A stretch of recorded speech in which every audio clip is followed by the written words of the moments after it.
Welcome to the Pacey Performance podcast. Today I'm speaking with ex-strength and conditioning coach at Yorkshire County Cricket and current director of Pinnacle Performance in Hong Kong, Tom Summers.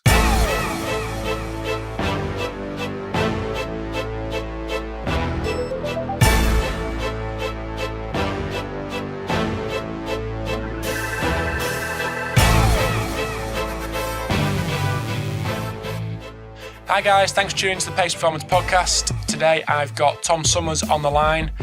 Tom offers a really interesting insight into the progression from S&C into a private facility which he's got in Hong Kong.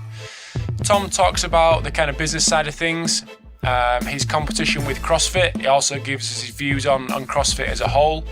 We also delve a little bit deeper into the kind of programming side of things in cricket because we've never had that on the Pacey Performance podcast before.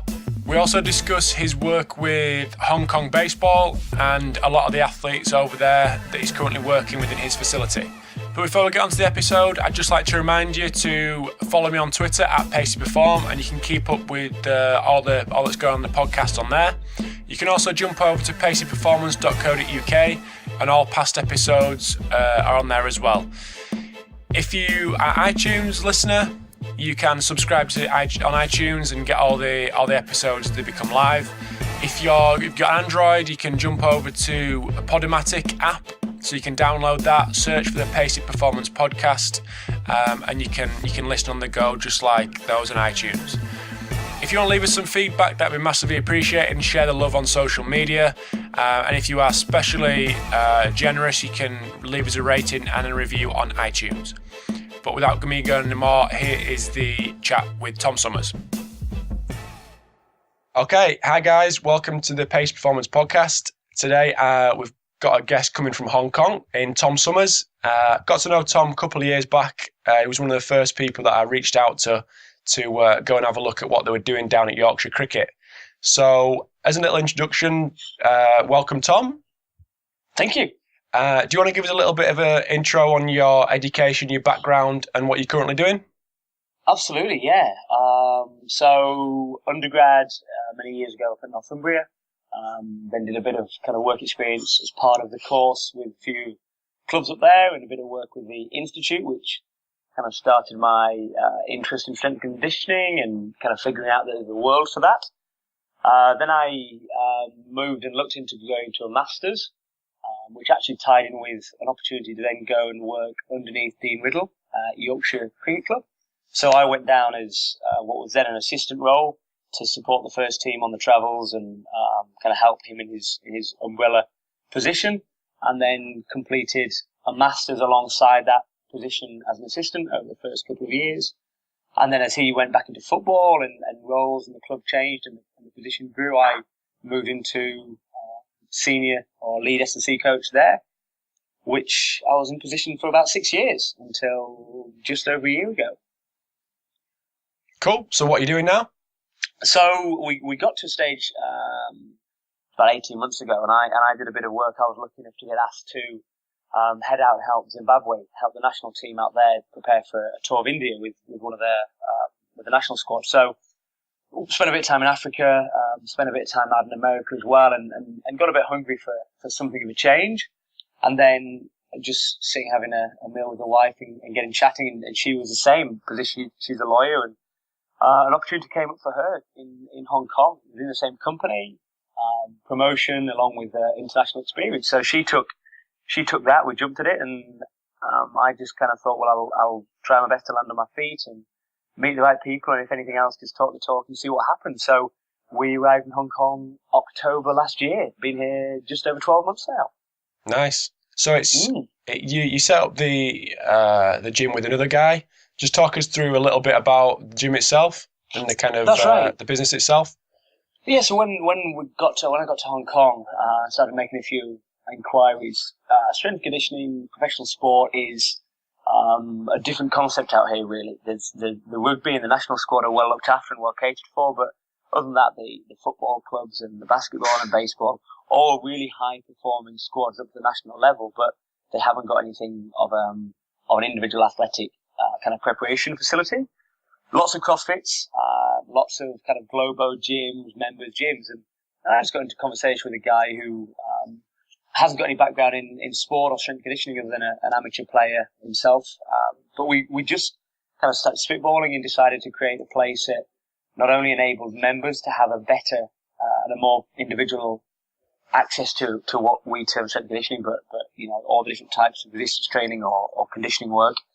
And also to allow teams and athletes in Hong Kong to really kind of find a bespoke package that they could come down and whatever their sport, whatever their level, really help people with a goal that wasn't a one-size-fits-all resistance program that become quite widely accepted. So we ran with Pinnacle, spent some time putting together the place, the systems and the marketing, and then we ran with it. When we thought of the idea and then found a place, it was do or die really. So we jumped in the deep end. So is it city based or is it a bit out of the bang in the city? Cool. Bang in the city. I mean, in Hong Kong, you can get anywhere within about 45 minutes, an hour. So even if we were outside, you'd still attract people. And we've got one of the squads we work with are the Hong Kong baseball team now, and they, on the whole, they come from a bit further afield, maybe about an hour outside the city, up towards the New Territories and towards the Chinese border. So they individually travel to us, but we're in the mix. We're close to the big kind of corporate and banking and legal world where a lot of our members come out of that side of that corporate lifestyle in Hong Kong. Nice. That sounds good. Yeah, it's great. So, I mean, we haven't had anyone on the podcast who's been involved with cricket. So would you mind just giving us a little bit of an overview on kind of what you were doing at Yorkshire Cricket and the cricket guys that you've been working on in Hong Kong? Absolutely. So I'm trying to think back to about 2004, 2005 when I went into Yorkshire with Dean. And although strength and conditioning was fairly widely accepted in other sports or fitness coaches or whatever the term was, in cricket it was very much new. And at that time, the ECB, the English and Wales Cricket Board, had brought in a new incentive and a new initiative to have an S&C coach in every club. And so we were part of that, which was a huge development for the sport. But of course, you've still got senior players that have quite rightly made it to the top of the game, and a lot of them, high-performing international players on skill alone. And who are we to argue with some of the guys who are scoring big runs and not doing what scientifically maybe they should be? So it was a really difficult transition.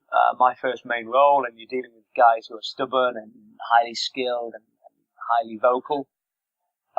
So cricket as a sport, and certainly Yorkshire at the time, was a challenging kind of opening gambit. But then into the sport now, and the likes of T20 and the likes of the one-day game, and the way that the international teams are performing, and even the domestic schedule is so brutal that it became a really fascinating sport to work in. That you're trying to make an all-round athlete. You're trying to get a guy who can be explosive and powerful for an 85-minute T20 innings, but then you're making a guy who can last on his feet for 5 days if he makes it to test standard. And all the injury prevention and the performance gains you can get in amongst that. So huge challenges, not least trying to factor in the fact that it's a highly skillful game, and the guys do have to spend the time, earning the right and earning the badges with the skills, and often fitness has to fit in amongst that, and that's a challenge. I mean, I know when I came down to see you at Yorkshire Cricket, probably 2 or 3 years ago. 2 or 3 years ago now, yeah, 2 or 3 years ago now. And we had a little sit down after, and you said, "Oh, what did you expect? Is it what you expected?" I didn't have a clue what I expected. But the guys were squatting pretty heavy. They were doing things that I probably wouldn't, for some reason, wouldn't expect cricketers to do, because it gets caned a little bit, because most of the time they stood around doing nothing. But do you want to just give us a little bit of detail in kind of what kind of things they were doing, what kind of things you were having them do at Yorkshire, and what kind of things you're having them doing in Hong Kong? Yeah, to be fair, Hong Kong now is at a similar position to where Yorkshire was probably 5 years ago, which you've got some really hungry players, and you've got some really talented youth coming through, along with the current incumbents of the national and the first team squad who are keen, but maybe at different stages of their career. The biggest thing we found that I wanted to change was that the guys at the top their movement mechanics and their ability to to produce force across different planes of movement, across different speeds and different directions, just wasn't happening. So we spent a lot of time, and I worked really closely with a great physio, Scott McAllister at the time, who's now moving to football actually.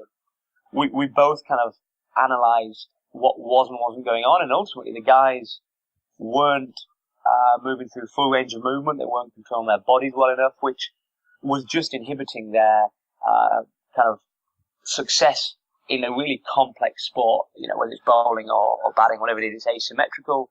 It's a huge challenge. So we spent a lot of time going back to basics and getting the guys to work through body weight control, which we then started challenging with the likes of TRX and other ways to challenge that kind of stability and symmetry ultimately. So front to back, top to bottom, left to right was all fairly balanced. And in time, we introduced squatting.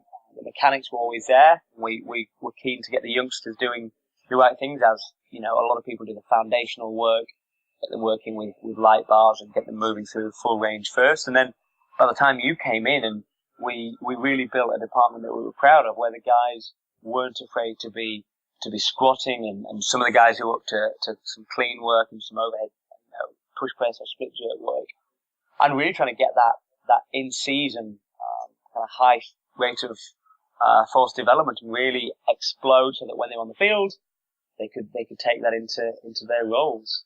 And Hong Kong cricket's the same at the moment. We've got guys who we're desperately trying to get just to move better, just to be able to stand on a leg and control its movement. And then we've got some guys who are natural born athletes, who are just powerhouses, and they're more suited to running with a tyre behind them, or they're more suited to throwing med balls around, because their ability to maybe stand still and listen to somebody who wants to throw a bit of science at them is null and void. They switch off. They're runners and they're throwers and they're catchers. So, but you give them a tyre and you give them a challenge, and they're all gun ho about it. So it's still that bit of persuasion, bit of kind of the carrot mixed with the stick, and just making sure that the guys are ultimately doing the foundations well first, and then as they've what we've termed earn the right, we then throw more complex and more individual programs at them when they show competency.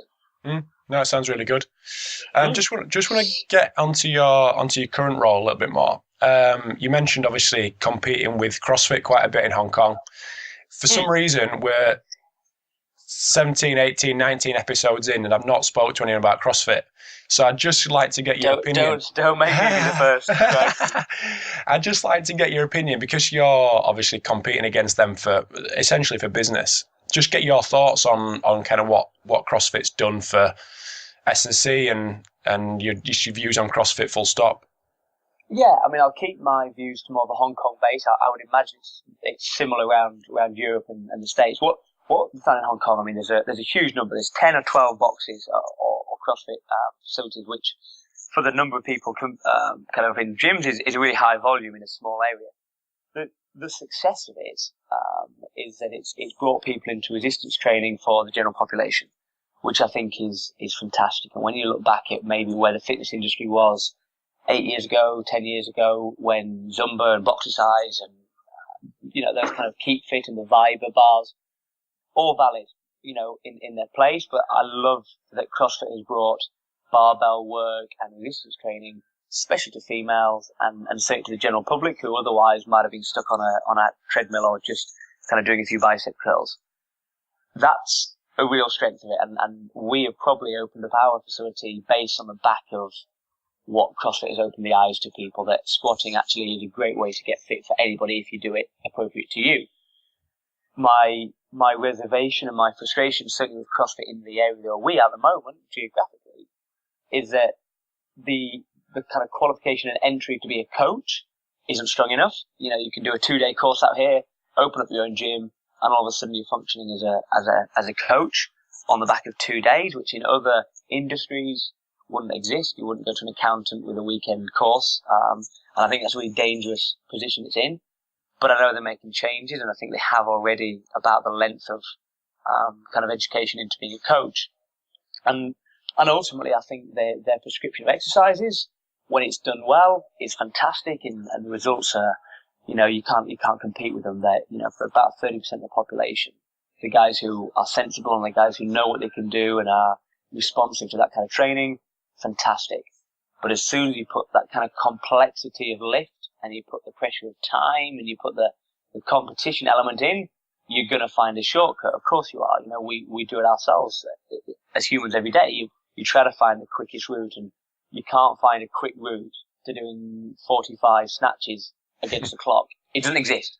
And when you've got people who are maybe newer into resistance training and certainly barbell management, that's a really dangerous position. And we're seeing a lot of people dropping off the back of CrossFit because they're injured or, they were getting injured.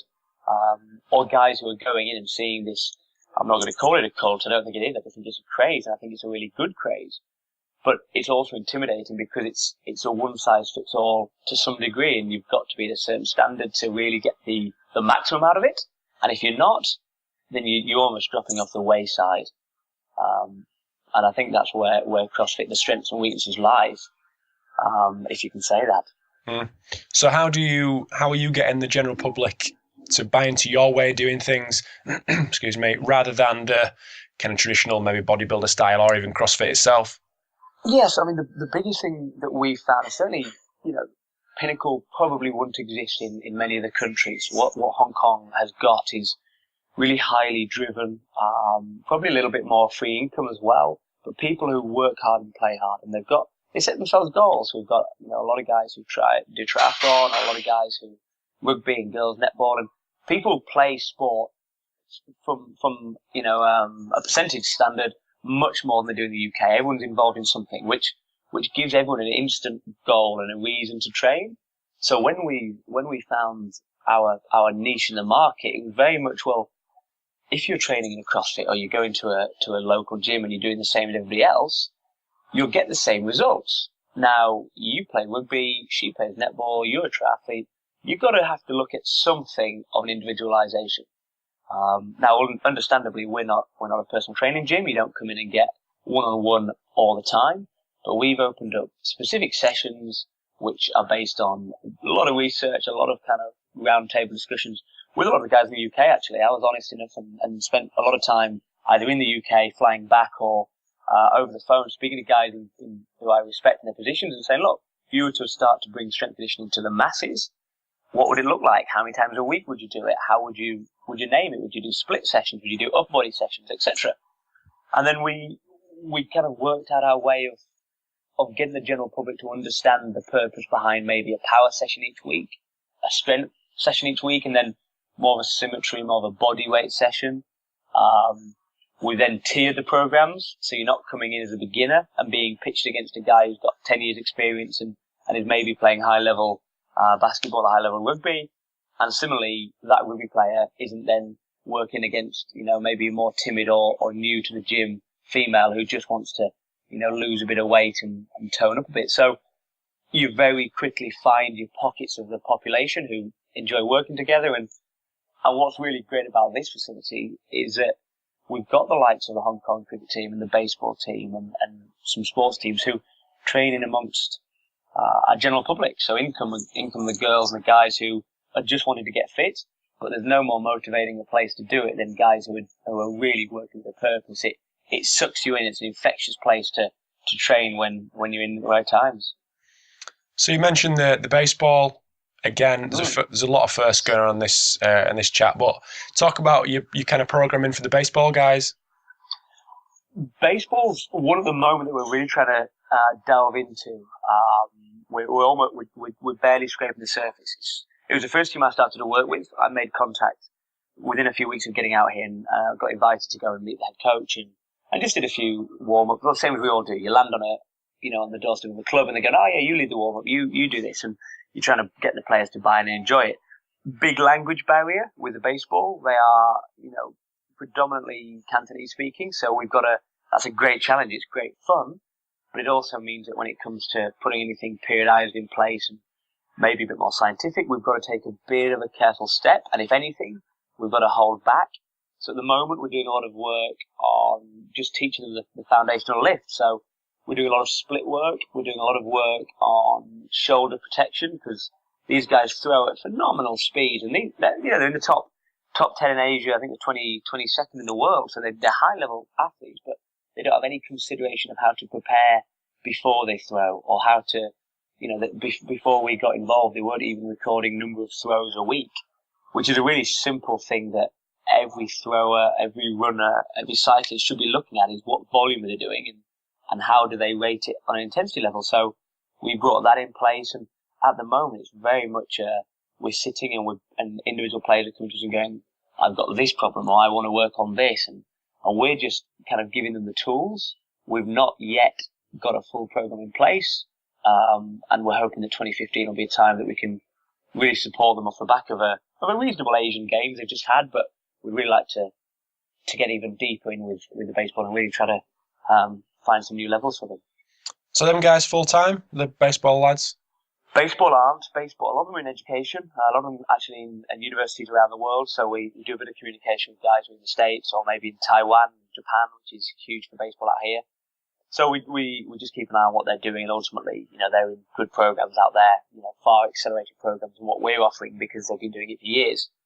The other guys are at school, or they may be coaches themselves, so they're paid to be part of the association, but not paid to be athletes. Mm-hmm. The cricket guys are full time. There's a group of 8-10 guys who are paid contracted, and then there's again the guys who are in the training squads. Similar to a lot of kind of your medium level pros on a contract basis. Just to last little bit. You were one of the first guys that kind of set up the S&C forum at Yorkshire Cricket, which there seems to be quite a lot going on now. But just before you left the UK, what was your perspective on the state of S&C in the UK? When you sent me the email of the question through, and I was kind of thinking on that one. What I loved, and I set up the forums on a really selfish note, because cricket and most of us, to be fair, in strength and conditioning, work in a really isolated position where you don't have people around you. So you're not maybe like an accountant who's got a table, an office with them. So you find yourself chewing ideas and having to, do a lot of work on your own. So the forum and the podcast, which is great to be involved in, and other avenues are great ways to share ideas. And I absolutely loved where strength and conditioning was when I left and still involved in, was people are happy to share their ideas. People aren't, hiding secrets. They're not people who are, I'm not going to tell you, you've got to figure it out for yourself. And the sports that I worked in especially was really open. Not sure it's like in football. I would imagine it might be a bit different. But the coaches that we managed to interact with and network with, and I remember the likes of Ian Piper coming down, and the likes of Daz Roberts, big players with big roles, who were more than happy to share their work, because they accept it's not a trade secret. They were just engaging really well with who they were working with, and they were happy to share it. I think that's a real value which I hope never changes, and that we understand our position in supporting athletes and learning from each other. If we can all say one or two things, then you're going to absorb a lot more from other people than you actually give away. My one fear, and I think it's certainly evident out here, is that strength and conditioning is clearly a buzzword. It's clearly a buzz career, and people are coming out of universities now, and PE teaching and those kind of things aren't the only routes for sports science degrees. People are working with athletes, and actually Daz on your podcast made a really good point that people shouldn't just strive to work with pro athletes. There's a huge number. We're working with a lot of amateur Ironman competitors, a lot of golfers, a lot of people who, their day-to-day jobs are in the suit, but they're really avid athletes at their level. And I personally now get a lot more satisfaction in working with somebody who wants to be with me and gets up at 5 a.m. to come down and train with me, instead of the players who maybe have to be there because it's a Monday morning and they've got a regeneration session. So strength and conditioning is a lot broader, and I think it's getting broader by the day. I hope it continues to offer a network to share, and coaches are always in a position to host conferences and blogs and share ideas. But I also hope that we stay really strong on what strength and conditioning is, and understand that it is a little bit more than you guys who've done a 6-week personal training course. And I think that's everyone can say they're a strength and conditioning coach, and there's only a couple of governing bodies around the world that actually accredit you.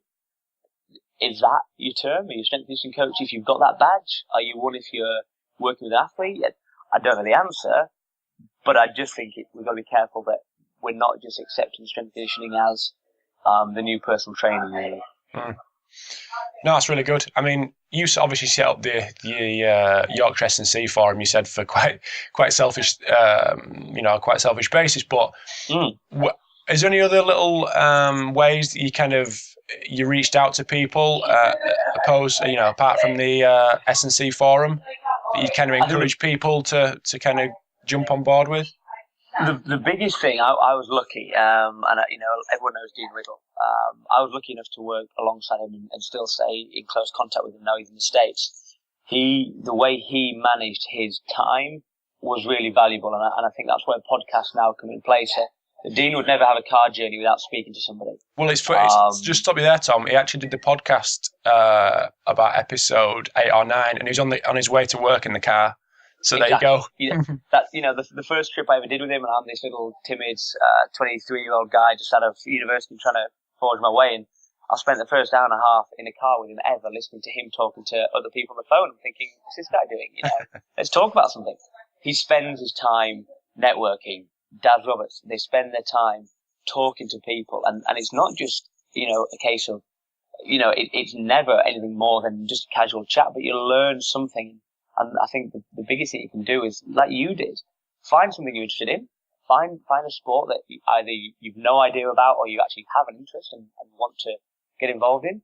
Call somebody and go down and see them and make your own opinion. And ultimately, it is a world of who knows who. Doesn't get you a job anymore, and quite rightly so, but it certainly gives you a chance to learn. There's so many guys out there doing so many great things.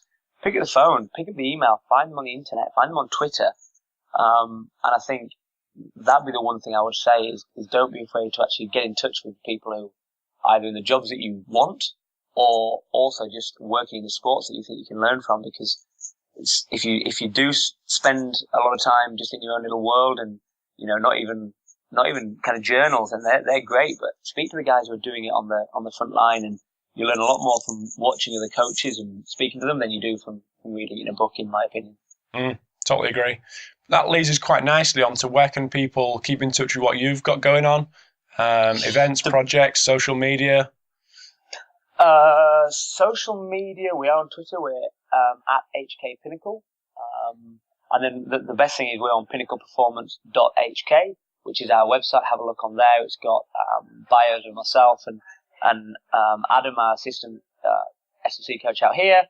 It's got the teams we work with. It's got the different sessions, and I would love people who have opinions and thoughts. And there's so many guys out there who are working with the public as well and working with sport.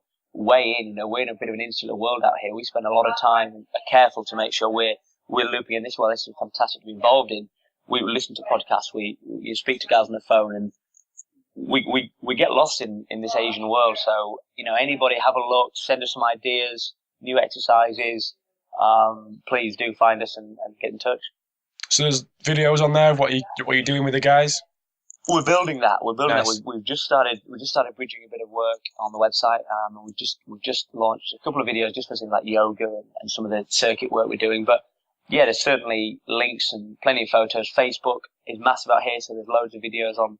We've got a big sled out here in the ropes, and some of the sessions a bit more with the public and with our members than with the teams, just because of a few confidentiality things and just behind closed doors from the coaches' requests. But there's still loads to go at, and if anybody wants to chat in terms of what we may be looking at and how we work with the different guys, and then get in touch. And at the moment, it's a day by day kind of live and learn and make mistakes and learn from them, from where we're coming from. No, it's brilliant. I'm sure it'll be. I'm sure it'll get people dropping your line and giving you their input. So. Giving you their input. Stay in touch. We get lonely out here. Yeah, too right. It's a claustrophobic but lonely city, so yeah, don't forget about us. No, that's cool. I mean, that's been it's been half an hour, so I'll just wrap up a little bit and just thank you for your time. I know you've got obviously. So it's 25 to 5 out there. 25 to 5, yeah. We've done Wednesday now, so just prepping. We've got a few teams in tonight, so nice. It worked perfectly. Yeah, start of your day, middle of mine. Yes, exactly. Like we've discussed, it's a long day ahead. Yeah, absolutely. So yeah, thank you very much for your time. And I'll speak to you shortly. Absolutely. Cheers. Thanks very much. Okay, mate. Thanks a lot. Bye bye. Mate. Bye bye. Thanks for tuning into the Pace Performance podcast. As Tom mentioned, you can go over to pinnacleperformance.hk to have a look at his website and all the things that he mentioned in our chat. If you want to keep up to date with everything that's going on in the podcast, you can follow me on Twitter at Pacey Perform. You can also download the Podomatic app and search for Pace Performance Podcast. And that's for the Android guys, and you can listen on the go. Those that are iTunes, you can download iTunes and stream it straight from there. And don't be afraid to share the love on social media as well. And I will speak to you in the next episode.